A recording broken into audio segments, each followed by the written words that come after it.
Welcome back to my channel, Digital Edu. For the fakeness, if you wanna play tough and wanna hate this, I'll always show up and make a statement. I don't ever slow up, no I don't take shit. I got no love for the fakeness. If you wanna play tough and wanna hate this, I'll always show up and make a statement. Everything I do so instinctive and so passionate. Assalamualaikum warahmatullahi wabarakatuh. Salam sejahtera untuk kita semuanya. Jumpa lagi dengan Digital Edu, kabar terkini bahwa, selamat. 259.608 honorer sudah dinyatakan MS pada seleksi P3K 2024, selanjutnya wajib siapkan ini.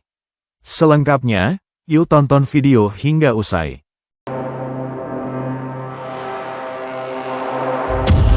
Satu hari lagi menjelang penutupan seleksi P3K 2024. Badan Kepegawaian Negara sudah mengumumkan daftar honorer yang MS atau memenuhi syarat instansi sehingga lulus ke tahap selanjutnya. Tercatat, honorer database BKN yang lulus seleksi administrasi sebanyak 259.608 orang. Jumlah ini sudah cukup banyak dari data pelamar yang submit, sudah capai 917.077 orang. Berikut jumlah pelamar P3K 2024 yang submit pendaftaran dan yang MS. Yang pertama, P3K Teknis. Dengan jumlah pelamar yang submit pendaftaran sebanyak 683.102 orang. Dan jumlah yang telah dinyatakan MS sebanyak 180.303 orang. Yang kedua adalah P3K Nakes. Jumlah pelamar yang submit pendaftaran 47.477 orang. Dan jumlah yang MS 13.197 orang. Dan yang ketiga yaitu P3K Guru. Jumlah pelamar yang submit pendaftaran 186.498 orang, sedangkan jumlah yang MS 2.963 orang. Setelah lulus seleksi administrasi, semua honorer kini wajib bersiap-siap untuk tahapan selanjutnya, yakni seleksi kompetensi yang akan dilakukan pada tanggal 2 sampai tanggal 19 Desember tahun 2024. Mulai saat ini, honorer harus segera latihan soal-soal agar lancar pada saat seleksi P3K.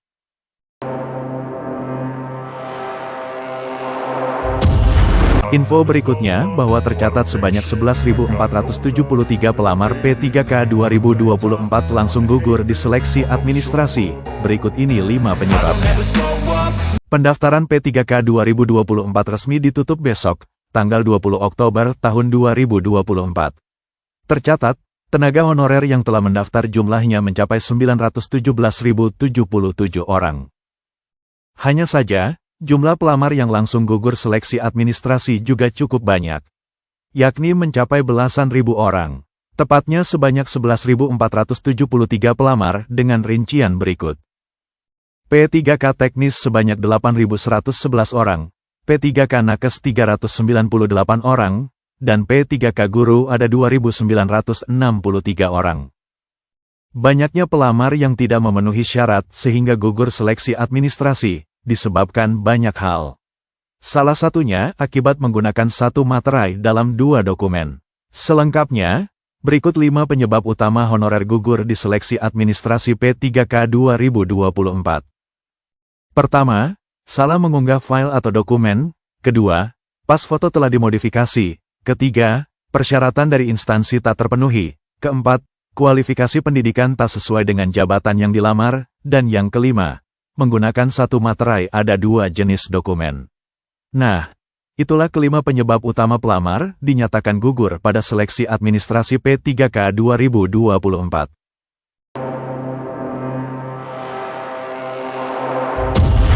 Sementara itu, pada H-1 penutupan pendaftaran P3K 2024, pelamar harus waspadai 2 hal ini. Simak hingga akhir videonya. Pendaftaran P3K tahun anggaran 2024 resmi dibuka pada tanggal 1 Oktober tahun 2024 dan dibagi menjadi 2 periode. Periode pertama berlangsung dari 1 hingga tanggal 20 Oktober tahun 2024. Periode ini khusus untuk pelamar prioritas seperti guru, bidan pendidik D4 tahun 2023, ex-tenaga honorer kategori 2, dan tenaga non-ASN yang sudah terdaftar di database BKN. Periode kedua akan dimulai pada tanggal 17 November hingga tanggal 31 Desember tahun 2024, untuk pelamar non-ASN yang masih aktif bekerja di instansi pemerintah, termasuk lulusan PPG yang mengincar formasi guru di instansi daerah. Menteri Pendayagunaan Aparatur Negara dan Reformasi Birokrasi, Abdullah Azwar Anas, menekankan pentingnya calon pelamar untuk mencermati seluruh mekanisme seleksi P3K. Kebijakan terkait dengan seleksi P3K 2024 telah diatur dalam Kepmenpan RB nomor 347, 348, dan 349 yang telah diterbitkan. Calon pelamar bisa mendaftar melalui portal sscasn.bkn.go.id sebagai situs resmi pendaftaran ASN secara nasional, ujar Menteri Anas di Jakarta, Selasa, tanggal 1 September tahun 2024. Pertama, modus penipuan berkedok calo. Munculnya calo yang menawarkan jaminan lolos seleksi P3K semakin marak. Mereka berupaya memanfaatkan ketatnya persaingan dan kebutuhan pelamar dengan janji palsu. Ingat, proses seleksi P3K 100% transparan dan menggunakan sistem yang ketat. Jadi jangan pernah tergiur dengan iming-iming lolos instan dari pihak yang tidak resmi. Dan yang kedua, pemungutan biaya tidak resmi. Selain calo, ada juga oknum yang memanfaatkan pendaftaran dengan meminta uang atau biaya administrasi. Penting untuk diketahui, seluruh proses seleksi P3K tidak dipungut biaya apapun. Jika ada permintaan pembayaran, segera laporkan ke pihak berwenang. Pelamar diharapkan tidak hanya mempersiapkan dokumen dan data diri dengan baik, tetapi juga lebih waspada terhadap berbagai bentuk penipuan yang dapat merugikan. Jangan lupa, pastikan semua proses dilakukan melalui portal resmi dan cek berkala.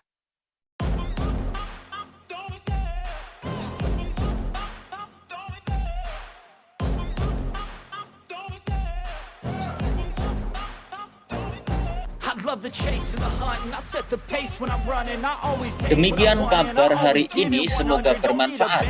Terima kasih sudah menonton Digital Edu. Jangan lupa like, subscribe, dan nyalakan lonceng notifikasi agar selalu update info-info terbaru dari Digital Edu. Semoga kita diberi kemudahan dan kelancaran dalam segala urusan, diberi kesehatan, rezeki yang berkah, dan panjang umur. Saya mewakili Digital Edu, mohon maaf bila ada kekurangan. Sampai jumpa pada video selanjutnya. Sekian, wassalamualaikum warahmatullahi wabarakatuh.